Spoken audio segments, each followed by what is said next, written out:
सुप्रभात बच्चों, मैं नीतू आपकी हिंदी अध्यापिका। आज हम थर्ड क्लास के अनुपम हिंदी पाठमाला में सेकंड चैप्टर पढ़ेंगे। दूसरा पाठ पढ़ेंगे, देखकर खाओ भाई। प्यारे बच्चों, यह एक बहुत मजेदार कहानी है। इसमें आपको एक शिक्षा भी मिलेगी और आपको इसको पढ़ने में मजा भी आएगा।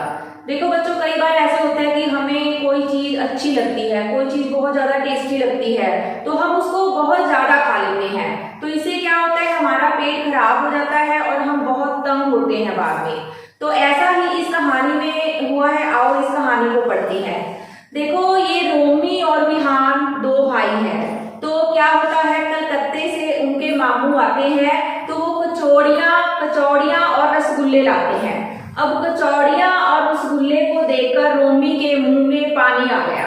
तो एकदम से उस पर दोनों भाई उस पर टूट पड़े। टूट पड़ने का मतलब है एकदम से चीज को छीन लेना, अपने अधिकार में कर लेना, एकदम से चीज छीन लेना। तो वो दोनों उस पर टूट पड़े और उनको ऐसे हुआ कि अभी हम सारी खा जाए। लेकिन जब रोमी ने खा ली, तो वो जब बाहर खेलने गया तो मना करते करते भी रोमी हाथ में दो कचौड़ियां लेकर चला गया। अब रोमी खेलकर जल्दी वापस आ गया। क्यों वापस आ गया? अब उसका ध्यान कहाँ था? कचौड़ियों और रसगुल्लों में। तो उसने फिर से 3-4 खा ली। खेलकर आकर फिर से 3-4 खा ली। अब गृह कार्य मतलब स्कूल का काम, होमवर्क करना था, इसलिए बस्ता निकालकर मेज पर रखा। अब बस्ते में उसकी हिंदी की पुस्तक नहीं थी। हिंदी की पुस्तक ढूंढते ढूंढते वो फ्रिज के पास पहुंच गया। फ्रिज के से क्या किया उसने? फ्रिज में से 2 रसगुल्ले निकालकर खा लिए। अब वो अपनी पुस्तक अभी ढूंढ रहा है, तो वो क्या देखता है कि मेज पर अमरूद पड़े हैं और अभी अमरूद के 2-4 ग्रास मतलब 2-4 बाइट खाए ही थे कि पेट से तरह तरह की आवाजें आने लगी। अब पेट से आवाजें तो आने ही थी। अब हम एकदम से इतना कुछ खाएंगे तो हमारे पेट से आवाजें तो आएगी। तो फिर क्या होता है, उसके पेट में गड़गड़ होने लगी, अकड़न हो गई, उसका पेट पूरा सख्त हो गया। तो वो सोफे पर जाकर लेट गया। तो सामने से माँ आई। वो कहती कि अरे रोमी बेटा, क्या हुआ? कुछ परेशान लग रहे हो। तो उसने सुबकना होता है हल्का हल्का रोना। तो वो कहते हैं कि माँ, मेरे पेट में तो बहुत ज्यादा दर्द हो रहा है। तो माँ ने पेट दबाकर देखा, वो इतना सख्त हो गया था, फूल गया था। तो उसने फटाफट डॉक्टर आनंद, उनका जो डॉक्टर था, उसको फोन किया, उनको बुलाया। अब उन्होंने आकर रोमी का चेकअप किया तो मुस्कुराने लगे और कहने लगे कि लगता है इसने अपनी जरूरत से, अपनी आवश्यकता से ज्यादा खा लिया है। अब ये तो आपको पता ही है कि उसने कितनी कचौड़ियां, कितने रसगुल्ले खाए थे। और उसके बाद क्या होता है, रोमी की हालत दर्द के कारण खराब थी। उसके पेट में कचौड़ियां, रसगुल्ले, अमरूद, आलू के पराठों ने घमासान मचा रखा था। तो उसका भाई विहान बोला कि अंकल, यह तो पूरा पेट्टू है। इसने आज 3-4 कचौड़ियां, 5 रसगुल्ले, 1 अमरूद, 3 आलू के पराठे खाए हैं। तो उसकी माँ बोलती है विहान को, तुम चुप रहो, डॉक्टर साहब देख रहे हैं ना।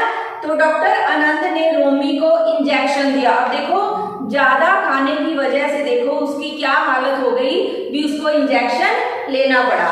तो उसके बाद उन्होंने रोमी से कहा कि देखो बेटा, खाने के विषय में हमें हमेशा सचेत मतलब सावधान रहना चाहिए। पेट शरीर का महत्वपूर्ण अंग है, इस पर अधिक बोझ डालना ठीक नहीं है। कोई भी चीज है, अगर हम इसको ओवरलोड कर देते हैं तो वो चीज खराब होती ही है। कोई भी, जैसे डस्टबिन है या कोई भी बाल्टी है, हम उसको ओवरलोड भर देते हैं तो वो क्या होता है, वो खराब हो जाते हैं, वो टूट जाता है। तो हमें भी, हमारे पेट का भी यही हाल है। अगर हम उसमें डालते जाएंगे तो वो पेट में दर्द होगा ही। तो उतना ही खाओ जितना कि पच जाए। दादी ने प्यार से रोमी को समझाया, बेटा, पेट कचरे की पेटी नहीं है कि कुछ भी डालते जाओ। खाने का बचपन से ही ध्यान रखना चाहिए। स्वादिष्ट वस्तु देखते ही खाने के लिए लपकना नहीं चाहिए। पेट मशीन के समान है। जिस प्रकार कोई मशीन है, उससे हम अधिक काम लेते हैं तो वो खराब हो जाती है, उसी प्रकार अधिक खाने से पेट बीमार हो जाता है। तो क्या कहता है रोमी कि मैं अब आगे से कभी भी ऐसी भूल नहीं करूंगा। उन्होंने निश्चय किया कि आगे से ऐसी गलती कभी नहीं करेगा।